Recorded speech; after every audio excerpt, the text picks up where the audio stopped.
The value at time expression retrieves the value of a particular property at that specific point in time. I generally use it to create trail effects for my positional movement and my rotation.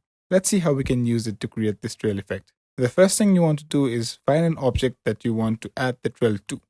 In my case, it is this circle which I have created. I will animate its position and loop it. Now, we want the circle to have a trailing effect. In order to do that, let's duplicate it.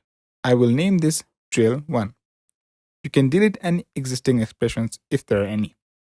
Now, we can go back to the trail 1 layer and let's add a couple of lines of code.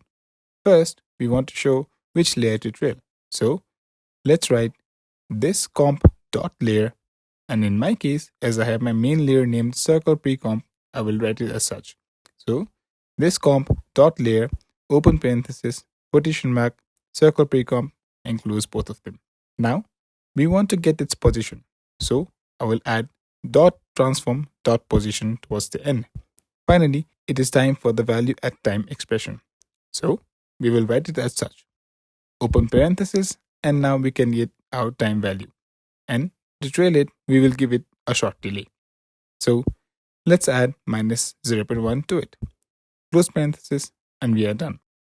However, if you duplicate this, you will have to keep going back and forth and editing each expression in each layer. We don't want to do that, do we? We want to make sure that the trailing effects will work however many times we decide to duplicate our object. In order to do that, let's create a null. I will name this delay underscore controller, and I will add a slider controller effect to it. We will then go back to the layer that we had duplicated and add a few more lines to it. First, let's create a variable and name it delay. We will initialize it and reference it to the slider controller in the null. So, write this comp.layer, open parenthesis, quotation mark, delay underscore controller, as it is the layer that we want to access. Then, to access its slider component, we will add dot effect, open parenthesis, quotation mark, slider control, close parenthesis, and the property that we want is the slider property. This will allow us to control the trail with this slider. Now in our next line, we will make some adjustments. First, let's delete the layer name bit and replace it with index -1.